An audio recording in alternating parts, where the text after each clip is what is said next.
The morning started like any other Thursday, except Daniel's hands wouldn't stop shaking. He stood outside the iron gates of Riverside Music Academy, staring up at the old brick building that seemed to touch the clouds. This place had produced some of the finest musicians in the country, and here he was, a kid from the east side of town about to walk through those doors and audition for a spot in their summer program. Daniel adjusted the straps of his faded backpack and took a deep breath. The jacket he wore belonged to his dad. It was too big in the shoulders and the sleeves hung past his wrists, but it was the nicest thing he owned. His mom had ironed it that morning twice, making sure every crease was perfect. She'd kissed his forehead before he left and whispered, "Just do your best, baby. That's all anyone can ask." But as Daniel pushed through those heavy wooden doors, he realized his best might not be enough. The lobby was filled with other students waiting for their turn to audition. They looked different from anyone Daniel knew. Their clothes fit perfectly. Their instruments came in expensive cases with brass locks and leather handles. They spoke in confident voices about summer programs. They'd attended in Europe and private lessons with famous musicians, whose names Daniel had only read about in library books. Daniel found a spot on a bench near the back and tried to make himself invisible. He didn't have an instrument case to hold or sheet music in a fancy folder. Everything he needed was crumpled in his backpack, including the worn notebook where he'd written his own composition. A girl with perfectly styled hair sat down near him and pulled out her phone. Her friend joined her, carrying a violin case that probably cost more than Daniel's family paid in rent each month. "Did you see that kid who just walked in?" the first girl whispered, but not quietly enough. "The one in the oversized jacket?" her friend replied. "What's he even doing here?" They giggled behind their hands. Daniel felt heat rise to his cheeks. He wanted to stand up and walk right back out those doors, but his legs wouldn't move. He thought about the past 3 years. Every Saturday morning spent in the basement of the community center on 5th Street. That's where he'd met Mrs. Patterson. She was 72 years old and had taught piano for 40 years before retiring. But retirement didn't suit her. She missed teaching, missed watching young people discover the magic of music. So every Saturday, she'd unlock that basement door and teach whoever showed up. She didn't care if you could pay. She didn't care if you'd never touched a piano before. She just cared that you wanted to learn. Daniel had wandered into that basement 3 years ago, drawn by the sound of someone playing Chopin. He'd stood in the doorway mesmerized until Mrs. Patterson noticed him. "You gonna stand there all day or you gonna come learn something?" she'd called out. That was the beginning. Every Saturday, Daniel showed up. At first, his fingers felt clumsy on the keys. The notes he played sounded nothing like the beautiful music Mrs. Patterson created. But she was patient. She showed him how to position his hands, how to read the notes on the page, how to feel the rhythm in his chest before his fingers found it on the keys. She taught him in that dusty basement with the fluorescent lights that hummed too loud and the piano that was slightly out of tune. But to Daniel, it was perfect. It was his escape from everything else. When he played, nothing else mattered. Not the bills his parents worried about, not the kids at school who made fun of his secondhand clothes, not the feeling that he'd never be good enough for places like this. A voice cut through his memories. "Daniel Rodriguez?" His heart jumped. A woman in a black dress stood at the doorway holding a clipboard. She was tall and thin, with gray hair pulled back so tight it made her face look severe. This was Director Ashford, the woman who decided which students were worthy of Riverside Academy and which weren't. Daniel stood up too quickly and his backpack slipped off his shoulder. He caught it before it hit the ground, but not before a few students snickered. "Follow me, please," Director Ashford said, already turning away. Daniel followed her down a long hallway lined with photographs of past students. Their faces stared down at him, all looking confident and accomplished. None of them looked like him.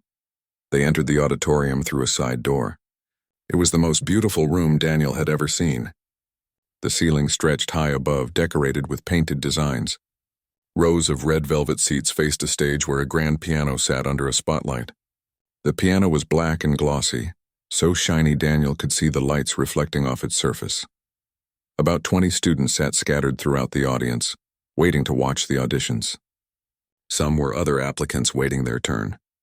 Others were current academy students, brought in to learn what a good audition looked like. They all turned to watch as Daniel walked down the aisle toward the stage. Director Ashford climbed the steps and stood beside the piano. Daniel followed, his legs feeling like they might give out with each step.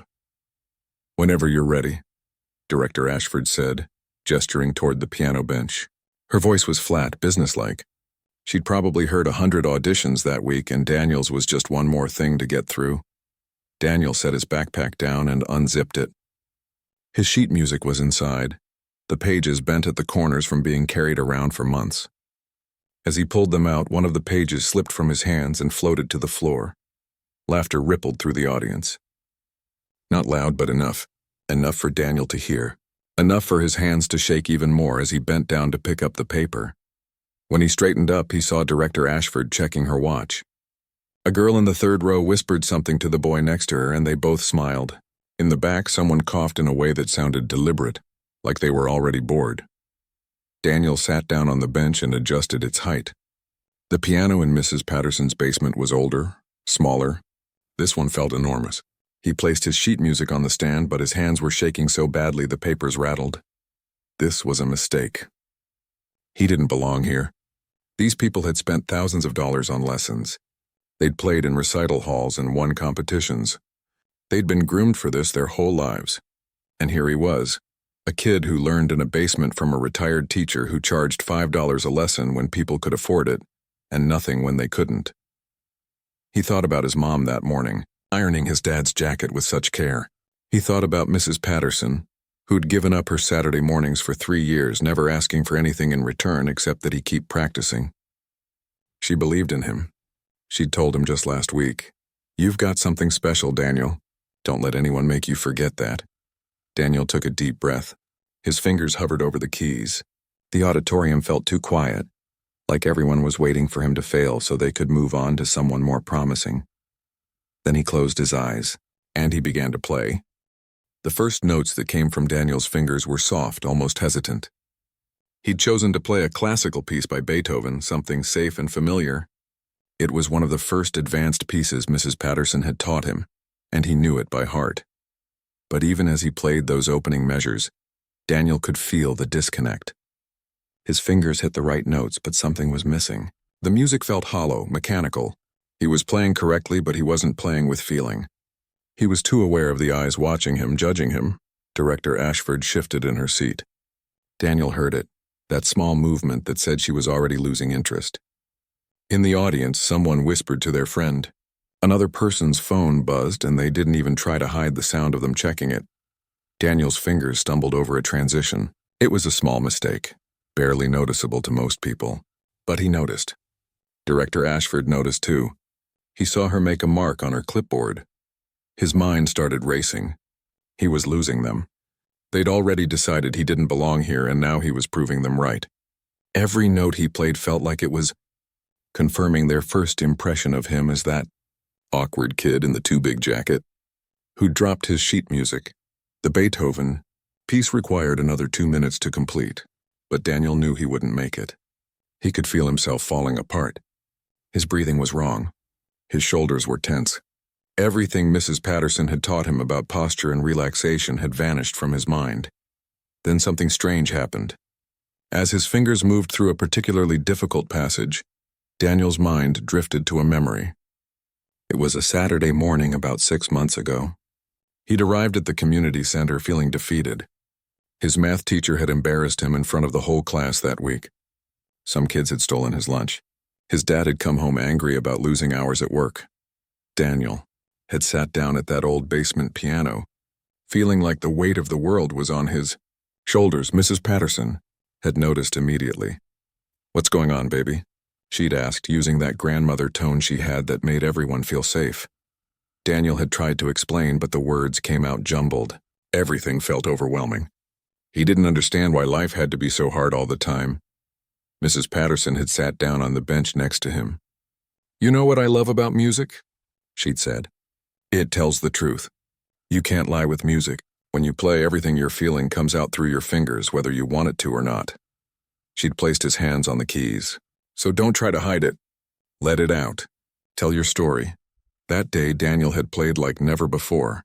He'd poured all his frustration and sadness and anger into the keys. The music that came out wasn't pretty or polished, but it was real. It was him Mrs. Patterson had smiled when he finished. Now that's music. Sitting on the stage at Riverside Academy, Daniel made a split-second decision. He was already failing this audition anyway. He might as well fail doing something that mattered to him. His fingers stopped moving. The Beethoven piece cut off mid-phrase, leaving an awkward silence hanging in the auditorium. Director Ashford looked up sharply. "Is there a problem?" Daniel's heart pounded so hard he could hear it in his ears. "I'm sorry. I'd like to play something else. Something I wrote." A few students in the audience laughed outright. One of them said, loud enough for everyone to hear, "Oh, this should be good." Director Ashford's expression didn't change. "We're here to evaluate your technical ability, not your composition skills." "I understand," Daniel said, and he was surprised by how steady his voice sounded. "But this is what I can do. This is who I am." For a long moment, Director Ashford just stared at him. Daniel couldn't read her expression. She could easily tell him to finish the Beethoven or leave the stage. His audition could be over right now. Then she gestured toward the piano. "You have 3 minutes. Make them count." Daniel took a deep breath. He removed the Beethoven sheet music from the stand and pulled out his composition from his backpack. The notebook was cheap, the kind you could buy at a dollar store. His handwritten notes covered the pages, with crossed-out sections and revisions scribbled in the margins. It wasn't neat or professional, but it was his. He placed his fingers on the keys again. This time he didn't think about the people watching. He didn't think about the girl who'd laughed at his jacket or the boy checking his phone in the audience. He didn't even think about Director Ashford with her clipboard and her watch and her judging eyes. Instead, he thought about his neighborhood. He thought about the sound of the bus brakes screeching every morning at 6. The way Mrs. Chen at the corner store always gave him candy for free when his mom sent him for groceries. The basketball court where the street light flickered on and off all night. The smell of his abuela's cooking drifting through open windows on summer evenings. He thought about his mom, working double shifts at the diner, coming home with her feet swollen and her back aching, but still asking him about his day. His dad, who'd worked construction for 20 years, whose hands were rough and scarred, but who'd never missed a chance to tell Daniel he was proud of him. He thought about Mrs. Patterson in that basement, giving her time and knowledge for free because she believed music should belong to everyone, not just people who could afford it, and he played. The piece started quietly, almost like a whisper. Simple notes that built slowly, carefully. It wasn't flashy or complicated at first, but there was something in it, something honest and raw that started to fill the auditorium. Daniel's fingers moved across the keys with growing confidence. The music began to shift, incorporating rhythms he'd heard in the salsa music that played from apartment windows. There were hints of the jazz he'd discovered on old radio stations. Classical technique woven together with modern sounds, creating something that belonged to no single genre, but somehow contained pieces of everything that had shaped him. The melody carried emotion that words couldn't capture. There were moments of struggle in the music, where the notes clashed and fought against each other. But then they'd resolve into something beautiful, something that felt like hope. Daniel didn't notice when the whispers in the audience stopped. He didn't see the girl who'd laughed at him lean forward in her seat, her eyes wide. He missed the moment when the boy put his phone away and actually started listening. He was completely lost in the music now. His eyes were closed, his body swaying slightly with the rhythm. The too big jacket didn't matter anymore. The worn backpack didn't matter. None of the things that had made him feel small and out of place mattered. For these few minutes, there was only the music. Only the story he was telling through his fingers. Only the truth of who he was and where he came from, transformed into something that filled every corner of that beautiful auditorium. The piece built to a crescendo, the notes cascading over each other like water, like laughter, like life itself. Then slowly it softened again, returning to those simple opening notes. But they sounded different now. They carried the weight of everything that had come between, all the complexity and struggle and beauty. Daniel played the final note and let it ring out, sustaining the pedal so the sound could fill the space completely before fading into silence. Only then did he open his eyes. Only then did he remember where he was. The silence that followed was deafening. Daniel sat frozen at the piano, his hands still resting on the keys. He could hear his own breathing loud in his ears. The last note had faded away completely, and now there was nothing. Just quiet, terrible, endless quiet. His stomach dropped. He'd made a mistake. A huge mistake. He'd stopped a classical piece halfway through and replaced it with his own amateur composition. Who did he think he was? These people had heard real musicians, trained professionals, world-class performers, and he'd given them some homemade piece written in a dollar store notebook. Daniel couldn't bring himself to look at Director Ashford. He stared down at the keys instead, watching his hands tremble slightly. In his mind, he was already preparing for the rejection. The polite but firm words telling him he wasn't right for the program. The walk back down that hallway, past all those photographs of successful students who actually belonged here. Then he heard something. A single pair of hands clapping. Daniel looked up. Director Ashford was standing. Not just standing, but on her feet, her clipboard forgotten on her chair. She was applauding, slowly but deliberately. Her face had completely transformed. The stern, skeptical expression was gone. Her eyes were actually shining. In 23 years, she said, her voice carrying across the auditorium. In 23 years of running this program, I have never heard anything quite like that. The other students in the audience seemed uncertain, looking at each other with confused expressions. The girl who'd laughed at Daniel's jacket had her mouth slightly open, like she wanted to say something but couldn't find the words. Then another person started clapping. One of the academy students in the back row stood up and joined Director Ashford. Then another, and another. Like dominoes falling, the entire auditorium rose to their feet. The applause grew louder, filling the space where Daniel's music had been moments before. Daniel felt tears prick at his eyes. He blinked them back quickly, not wanting anyone to see. His hands were still shaking, but now for a different reason. Director Ashford walked across the stage toward him. Up close, Daniel could see that she was older than he'd first thought, probably in her 60s. But her eyes were young and bright with something that looked almost like excitement. "What was that piece called?" she asked. Daniel's voice came out rough. He had to clear his throat and try again. "I call it Saturday Morning. I wrote it over the past year." Saturday Morning, Director Ashford repeated like she was tasting the words. "And why that title?" "Because that's when I learned to play," Daniel explained. "Every Saturday morning in the basement of the community center on 5th Street. My teacher, Mrs. Patterson, she's there every weekend. She taught me everything I know." Director Ashford nodded slowly, taking this in. "And this Mrs. Patterson, she taught you composition as well?" "Not exactly," Daniel said. "I mean, she taught me the basics, the theory and stuff. But the composing, that was just me trying to figure out how to tell my story. She always said music should tell the truth. So I tried to put my truth in there. My neighborhood, my family, the things I see and hear every day." The director was quiet for a moment, studying him with those sharp eyes. Daniel couldn't tell what she was thinking. Then she turned to address the entire auditorium. "Let me tell you all something," she said, her voice taking on a teacherly quality. "Every week I sit through dozens of auditions.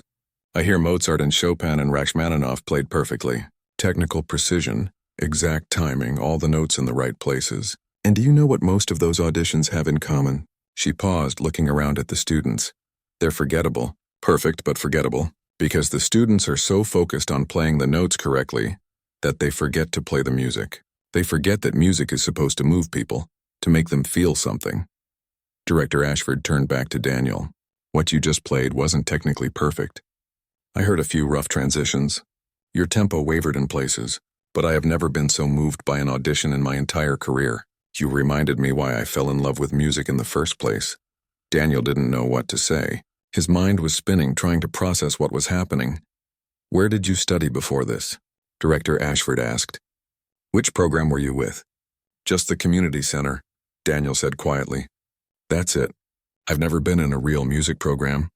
A murmur went through the audience. Director Ashford's eyebrows rose even higher. "You learned all of that in a community center basement? No formal training, no private lessons, no summer intensives?" Daniel shook his head. He felt embarrassed admitting it, like it made his achievement less impressive somehow. But Director Ashford was smiling now. A real smile that reached her eyes. "That's remarkable. Truly remarkable. Tell me, Daniel, what made you decide to audition here?" "Mrs. Patterson," Daniel said. "She saw the flyer and told me I should try.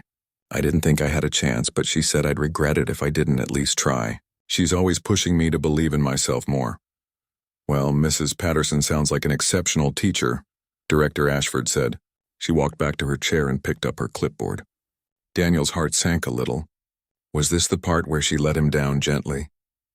But instead, Director Ashford pulled out a different form, something printed on cream-colored paper that looked official and important. I'm not supposed to make decisions on the spot, she said, loud enough for everyone to hear.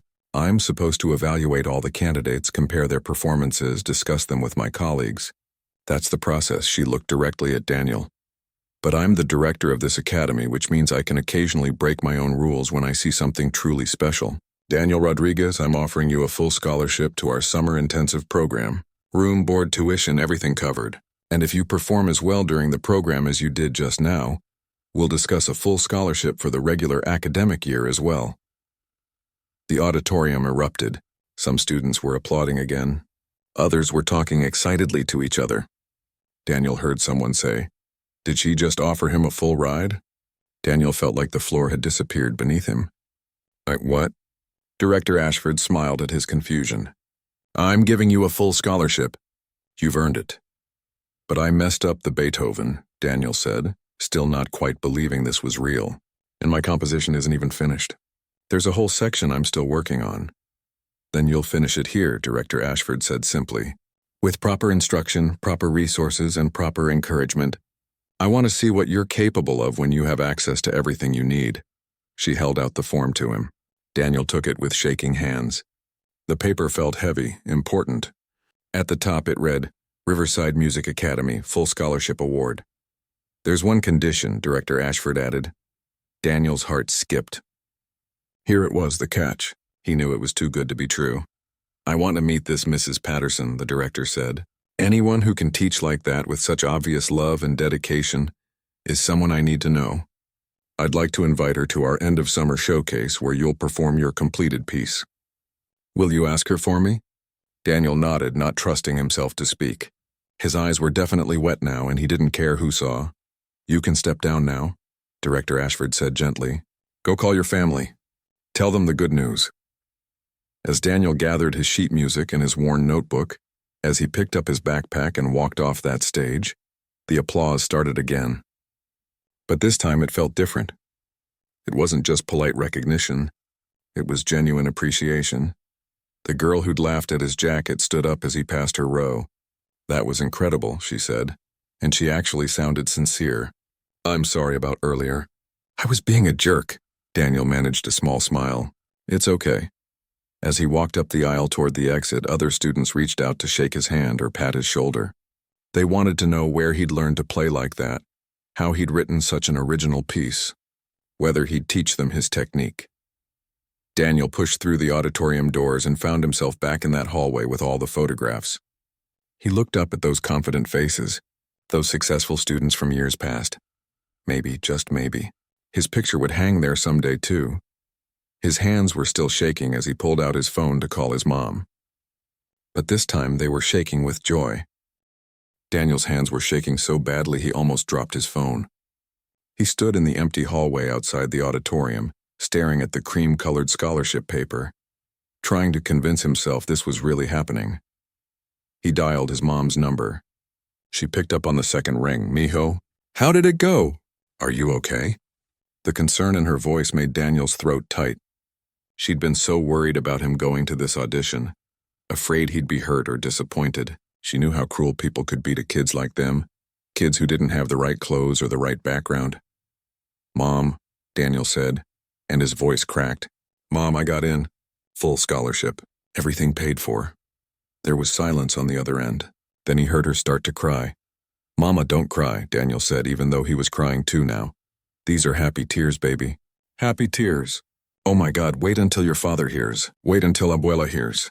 I'm so proud of you. So proud. They talked for a few more minutes, his mom asking questions faster than he could answer them. When was the program starting? What would he need? Should they go shopping for new clothes? I have to go tell Mrs. Patterson, Daniel said finally. She's the one who made this happen. You go, his mom said. Go tell her right now. And Daniel? Thank her for me, for believing in you when nobody else did. Daniel ended the call and immediately started walking. He didn't even think about which direction he was going. His feet just carried him toward the bus stop, toward the route that would take him to 5th Street and the community center. The bus ride felt like it took forever. Daniel sat by the window, watching the neighborhoods change as he traveled from the west side back to the east. The buildings got older, more worn. The streets got louder, more familiar. This was home. He got off at his usual stop and walked the 2 blocks to the community center. It was a squat brick building that had seen better days. The paint was peeling around the windows and someone had tagged the sidewall with graffiti. But to Daniel, it was beautiful. He took the stairs down to the basement 2 at a time. The door was unlocked and he could hear piano music drifting out. Mrs. Patterson was playing something classical, her fingers moving across the keys with the same grace she'd had for 50 years. She looked up when Daniel burst through the door, and her face broke into a huge smile. "Well, look who's back already. That was quick. They didn't scare you off, did they?" Daniel couldn't speak. He just held up the scholarship paper. Mrs. Patterson stood up from the piano bench, squinting at the paper. She'd left her reading glasses upstairs again. "What's this now?" "Full scholarship," Daniel managed to say. "To the summer program. And maybe the whole year if I do well." Mrs. Patterson's hand flew to her mouth.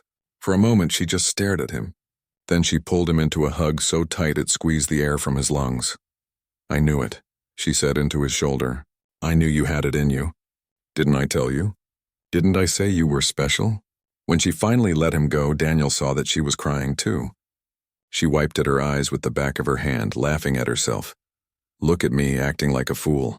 But oh, Daniel, I'm so happy for you. Tell me everything. What did you play?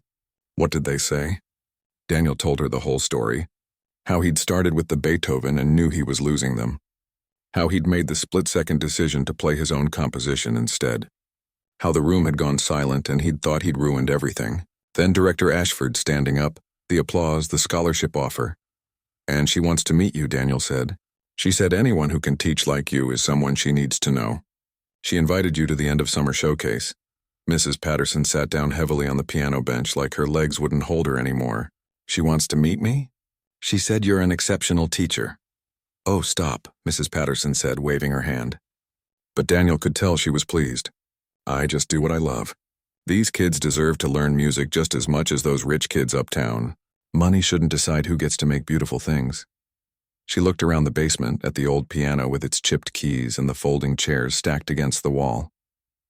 "You know, I used to teach at a fancy school. A long time ago, before you were born. They paid me good money, had beautiful facilities, all the latest equipment." Daniel had never heard this story before. He sat down on one of the folding chairs. "So why'd you leave?" he asked. Mrs. Patterson smiled. "Because those kids didn't need me. They had everything already. Private tutors, expensive instruments, parents who could afford to send them to summer programs in Europe. But here," she gestured around the basement, "here the kids need someone to believe in them. They need someone to show them that they're just as talented, just as worthy, even if they don't have what those other kids have." She reached over and patted Daniel's hand. "You proved that today. You walked into that fancy academy and showed them what real music sounds like. Music that comes from the heart, from experience, from a real life lived in the real world. Not just notes on a page." "I was so scared," Daniel admitted. "When they laughed at me, I almost walked out. But you didn't," Mrs. Patterson said firmly.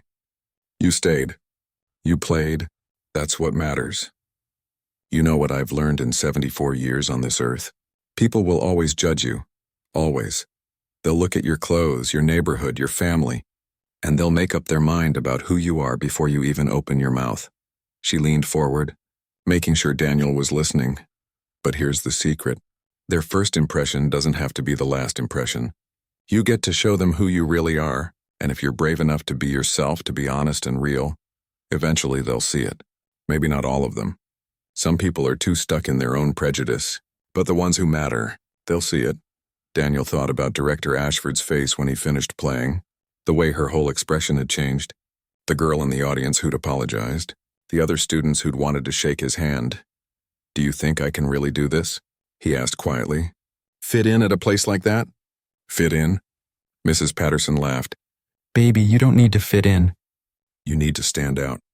That's what you did today. You stood out by being exactly who you are. Don't lose that when you go to that fancy school. Don't let them turn you into just another student playing the notes correctly. Keep your voice. Keep your truth. She stood up and walked back to the piano. Come here. Play me that piece. The one you played for them. I want to hear it. Daniel sat down at the familiar bench at the piano that had been his teacher and friend for 3 years. His fingers found the keys and he played Saturday Morning again. This time there was no audience judging him. No director with a clipboard. Just him and Mrs. Patterson in a basement that smelled like old books and floor polish. When he finished, Mrs. Patterson was crying again. That's beautiful, baby. That's really beautiful. You put us in there, didn't you? This basement, our Saturday mornings, all of it. You're in every note, Daniel said. You and Mom and Dad and Abuela and everyone who helped me get here. I couldn't have done it without you. Yes, you could have, Mrs. Patterson said. You've got the talent. I just helped you see it in yourself. They sat in the basement for another hour, talking about the summer program and what Daniel should expect. Mrs. Patterson gave him advice about music school, about dealing with students who came from money, about staying humble but confident. Remember where you came from, she said as Daniel was getting ready to leave. Not because you should be ashamed of it, but because you should be proud. You came from a place where people work hard, where families stick together, where communities take care of each other. That's nothing to hide. That's your strength. Daniel hugged her one more time before heading up the stairs. Hey, Daniel, Mrs. Patterson called after him. He turned back. I'm going to keep teaching here every Saturday, she said. Even after you're at that academy? Because there's going to be another kid who walks through that door. Another kid who needs someone to believe in them. And I'm going to tell them about you. About the boy who learned piano in a basement and ended up at Riverside Academy.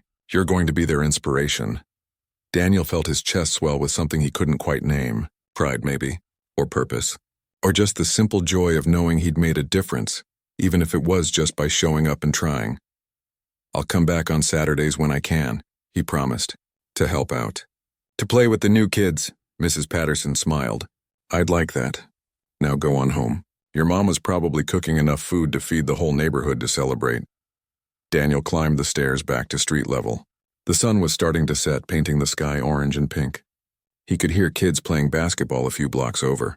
Someone's radio playing salsa music, a dog barking. This was his neighborhood. His home. And now, thanks to a piano in a basement and a teacher who believed in him, he had a chance to share it with the world. 3 months later, Daniel stood backstage at Riverside Academy's concert hall, listening to the murmur of voices filling the auditorium. The end of summer showcase was about to begin, and his stomach was doing flips. The summer program had been everything Director Ashford promised and more. Daniel had studied with master pianists, learned advanced composition techniques, and practiced on pianos worth more than his family's car. But it hadn't all been easy. Those first few weeks had been rough. Some students treated him like a curiosity, the scholarship kid from the poor neighborhood who'd gotten lucky. Others were genuinely friendly, but didn't understand why Daniel couldn't join them for expensive dinners in town or weekend trips to the beach. The gap between his world and theirs felt huge sometimes. There was one guy, Brandon, who seemed to make it his mission to remind Daniel he didn't belong. He'd make comments about Daniel's older phone, his secondhand clothes, the fact that Daniel had never been to Europe or taken a music tour of Vienna. Little jabs that were designed to hurt without being obvious enough to get him in trouble. One day, about a month into the program, Brandon had cornered Daniel in the practice room hallway. You know everyone's talking about you, right? Brandon said. About how Ashford gave you a free ride just because you played some sob story on the piano. It's not fair to the rest of us who actually earned our spots. Daniel had felt the old familiar shame rising up, the feeling that maybe Brandon was right. Maybe he didn't deserve to be here. But then he remembered Mrs. Patterson's words. Their first impression doesn't have to be the last impression. I did earn my spot, Daniel had said quietly. Just like you did. I worked for 3 years to get here.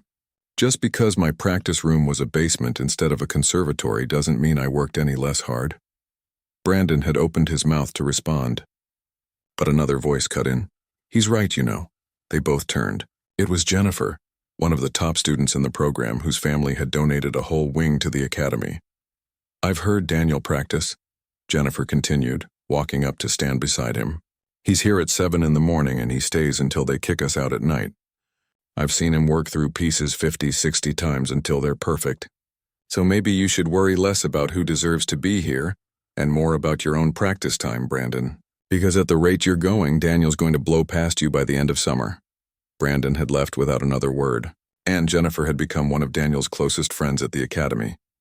Now standing backstage waiting for his turn to perform, Daniel spotted Jennifer in the wings on the other side of the stage. She caught his eye and gave him a thumbs up. He smiled back, grateful. Director Ashford appeared at his elbow. "Ready?" Daniel nodded, not trusting his voice. "Your family's here," she said, front row left side. "And I met Mrs. Patterson. She's exactly as wonderful as you described. We had a long conversation about teaching philosophy. I'm trying to convince her to do a guest workshop here next semester." Daniel's eyes widened. "Really? Really? She's resistant. Says she's too old to be teaching at a fancy place like this. But I think I'm wearing her down." Director Ashford smiled. "She's very proud of you, Daniel." As she should be. The student before Daniel finished their piece to enthusiastic applause. Director Ashford squeezed his shoulder. "You're up. Remember, just play from your heart like you did at the audition. That's all anyone can ask." Daniel walked onto the stage, and the bright lights made it hard to see the audience at first. But as his eyes adjusted, he found his family in the front row, his mom in her Sunday dress crying before he'd even played a note, his dad looking uncomfortable in a tie but grinning ear to ear, his abuela clutching her purse and beaming up at him. And there next to them was Mrs. Patterson. She'd dressed up too in a purple dress Daniel had never seen before. She waved at him, not caring if it was proper concert etiquette or not. Daniel sat at the piano and adjusted the bench. This wasn't the same grand piano from his audition. This was an even better one. A concert grand that had been played by some of the most famous musicians in the world. 3 months ago, sitting at an instrument like this would have terrified him. But now, after a summer of intensive practice and study, it felt right. It felt like where he belonged. He placed his hands on the keys and began to play the completed version of Saturday Morning. The piece had grown over the summer. With Director Ashford's guidance and the skills he'd learned from his instructors, Daniel had expanded it, adding layers and complexity he hadn't known were possible back when he'd written it in that dollar store notebook. But he'd kept the heart of it intact, that raw honesty that had moved Director Ashford in the first place. The music told his story. It started with those simple notes representing his early days in Mrs. Patterson's basement, fumbling through basic scales. Then it built, growing more confident and complex, showing his progress and growth. There were difficult passages that represented the struggles, the moments when he'd wanted to quit, but they always resolved into something beautiful. He'd added a new section over the summer, inspired by his experience at Riverside. This part of the piece incorporated themes from classical composers he'd studied, but filtered through his own unique voice. It was a conversation between where he'd come from and where he was going, between his past and his future. As Daniel played, he noticed something happening in the audience. People weren't just listening politely. They were engaged, moved. He saw some wiping their eyes, others leaning forward in their seats. Even the academy students who'd seemed so jaded and hard to impress were watching him with genuine appreciation. The piece built to its climax, all the themes coming together in a powerful crescendo that filled the concert hall. Then, like the sun rising after a long night, it softened into a hopeful, beautiful resolution. The final notes rang out clear and true. The silence that followed lasted only a heartbeat. Then the audience erupted. Everyone was on their feet. The applause was thunderous, echoing off the concert hall walls. Daniel stood and bowed, overwhelmed by the response. But what meant the most was seeing his family's faces. His mom was sobbing openly now, not even trying to hide it. His dad had his arm around her, and Daniel could see tears on his cheeks too. Mrs. Patterson was clapping so hard Daniel worried about her arthritis. After the showcase ended, people crowded around Daniel. Other students' parents wanted to know who his private instructor was, where he'd studied before. When he told them about the community center basement, they looked shocked. One woman, dressed in an expensive suit with jewelry that probably cost more than Daniel's entire scholarship, shook her head in amazement. "You mean you learned to play like that with no formal training? That's extraordinary." Director Ashford appeared and put a protective hand on Daniel's shoulder. "It's proof that talent and dedication matter more than money or privilege. Daniel's had the same thing all along that any of our students have. He just needed someone to believe in him and give him a chance." Later, after most of the crowd had cleared out, Daniel found his family and Mrs. Patterson waiting for him in the lobby. His mom pulled him into a hug that lasted forever. "I'm so proud of you, mijo. So proud I could burst." His dad clapped him on the back, too emotional to speak. Abuela pinched his cheek like she always did. "My grandson, the famous pianist, I knew it. I always knew." Mrs. Patterson was the last to hug him. She held him tight and whispered in his ear, "You did it, baby. You showed them. But more importantly, you stayed true to yourself. That's the real victory." "I couldn't have done it without you," Daniel said. "Yes, you could have, but I'm glad you didn't have to." She pulled back and looked at him seriously. "You know this is just the beginning, right? You've got a gift, Daniel. And gifts like yours come with responsibility. You have to use it, share it, let it lift other people up the way you've been lifted up." Daniel nodded. He understood what she meant. He'd already been thinking about it, planning for it. "I want to teach," he said. "Someday. Kids like me who don't have access to fancy programs. I want to show them they can do this too." Mrs. Patterson's eyes filled with tears again. "That's my boy." "That's exactly right." As they all walked out of the concert hall together into the warm evening air, Daniel felt different somehow. Not because he'd proven anything to the people who doubted him. That felt less important now. He felt different because he'd proven something to himself. He'd learned that where you start doesn't determine where you finish. That talent can bloom anywhere, even in a basement with peeling paint and a piano with chipped keys. That kindness and generosity, like what Mrs. Patterson showed him every Saturday, can change someone's entire life. And most importantly, he'd learned that the music inside him was worth sharing, worth fighting for, worth believing in. A few weeks later, school started back up. Daniel was offered and accepted a full scholarship for the academic year. But every Saturday morning, without fail, he took the bus back to 5th Street, back to that basement in the community center. Mrs. Patterson was always there, teaching a new group of kids who couldn't afford private lessons. And now Daniel was there too, helping out, showing the younger students that someone from their neighborhood had made it, that they could